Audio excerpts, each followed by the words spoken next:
சென்னை திருவொற்றியூர் காலபைரவர் அஷ்டமி தினத்தை முன்னிட்டு கோவில் பிரகாரத்தில் வீற்றிருக்கும் பைரவருக்கு சிறப்பு அலங்கார அபிஷேகம். ஏராளமான பக்தர்கள் பூசணிக்காயில் விளக்கேற்றி சாமி தரிசனம் செய்து நேர்த்திக்கடன் செலுத்தினர்.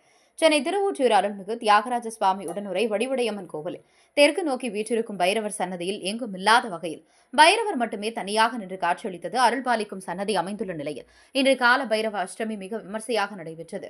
பைரவருக்கு சிறப்பு அபிஷேகம், ஆராதனை செய்யப்பட்டு சிறப்பு அலங்காரங்கள் செய்யப்பட்டு பைரவர் காட்சியளித்த நிலையில் பக்தர்கள் பூசணிக்காயில் விளக்கேற்றியும் மனமுருக பிரார்த்தனை செய்து வழிபட்டனர்.